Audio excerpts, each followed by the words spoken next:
India has been violating Pakistan's sovereignty since 7th May 2025. Condemnably, the Indian strikes against Pakistan have endangered the regional peace and stability.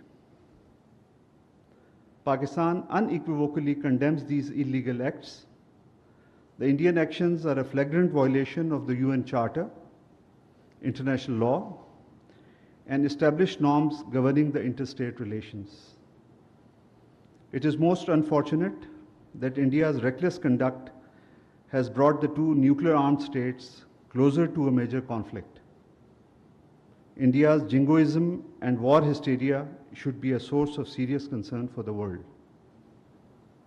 South Asia is home to over 1/5 of the world population.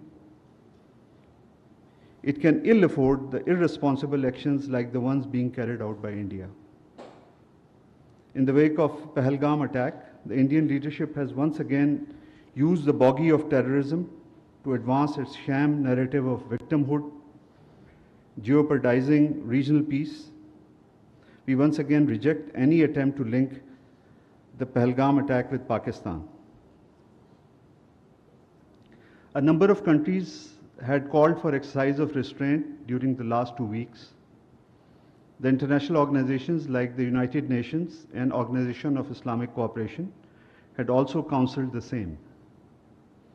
It is highly deplorable that India did not pay heed to these calls.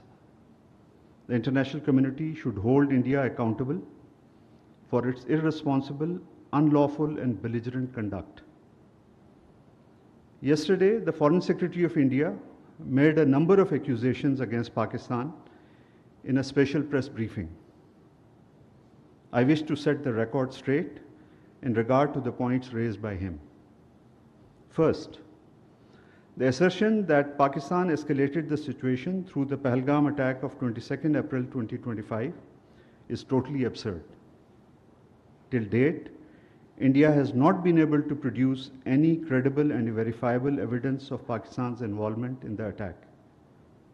To the contrary, the acts of aggression committed by its armed forces had the approval and support of its entire government.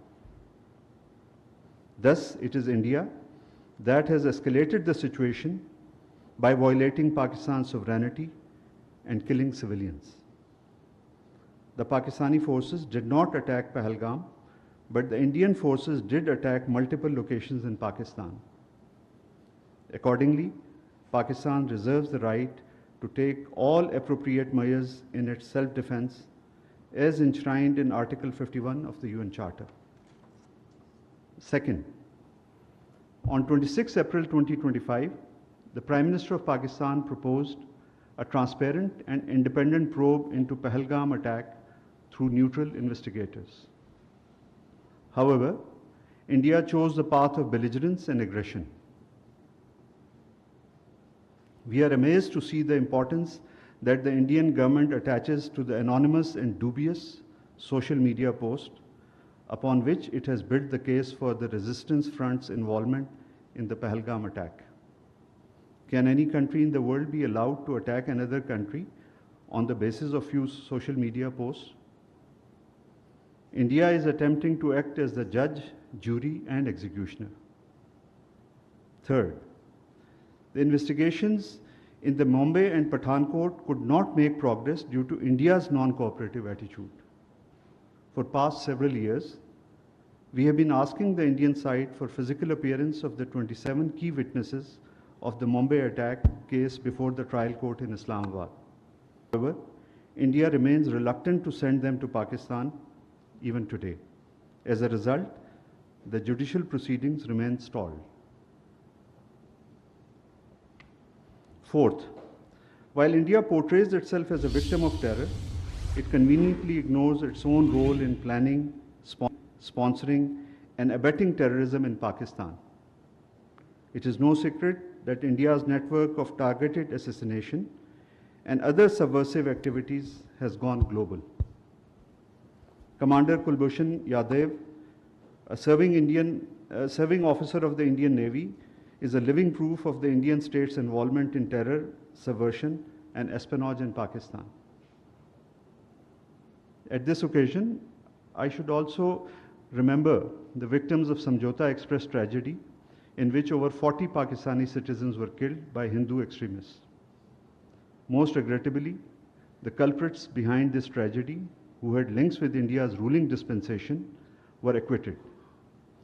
We are fully justified to ask whether the victims of Samjhauta Express tragedy are children of a lesser God.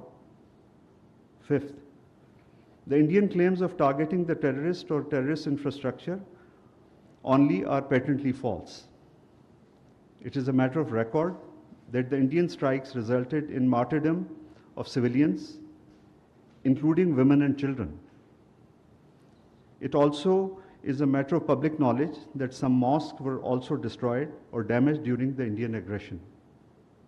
Similarly, parts of the Neelam Jhelum hydroelectric project were damaged due to the Indian shelling, which is inter alia, a violation of international conventions. We are well within our rights to demand that India should be held accountable for these crimes.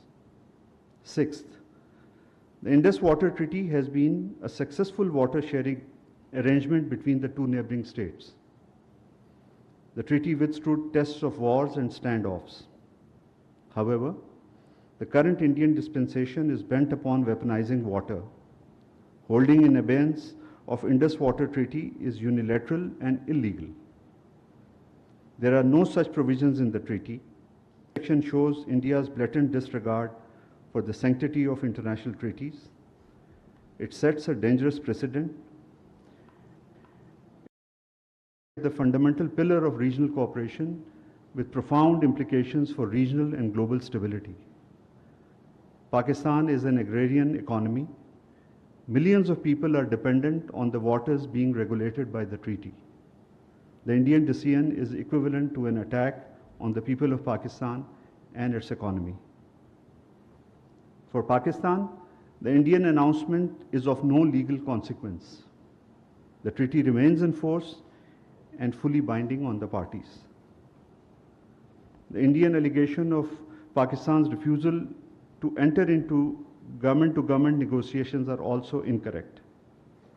Pakistan has been continuously engaged with India on the subject. Last but not the least, we particularly regret the Indian Foreign Secretary's indecent and undiplomatic remarks that Pakistan has been in the habit of lying since its creation in 1947. We expected better from a diplomat of his status. It is most unfortunate that nowadays India's ruling dispensation is trying to rewrite history, making a number of absurd claims. India's founding fathers must be turning in their graves. We wish to remind them that it was India that took the Jammu and Kashmir dispute to the United Nations. Today, how can it renege from its own commitments made to the United Nations, to Pakistan, and above all to the Kashmiri people? In fact, India remains a permanent factor of instability in the region, owing to its hegemonic ambitions. It has constantly been working to destabilize its smaller neighbors and has stonewalled all efforts to promote regional cooperation. I thank you. I'll take one or two questions. Paracha Saab. Thank you so much, sir. How do you assess the war hysteria created by Indian media, especially last night? Thank you, sir. Paracha Saab, the conduct of Indian media last night was extremely irresponsible and jingoistic. And frankly, disinformation is one thing, but the conduct of Indian media yesterday was indeed farcical. Encouraged by the Indian state, its media tried to create an alarming situation. The repeated pattern of leveling accusations against Pakistan without any credible investigation reflects a deliberate strategy to manufacture a pretext for aggression and to further destabilize the region. Such actions not only further endanger regional peace, but also reveal a disturbing willingness to exploit misinformation for political and military ends. Thank you. Ji, Anas Saab.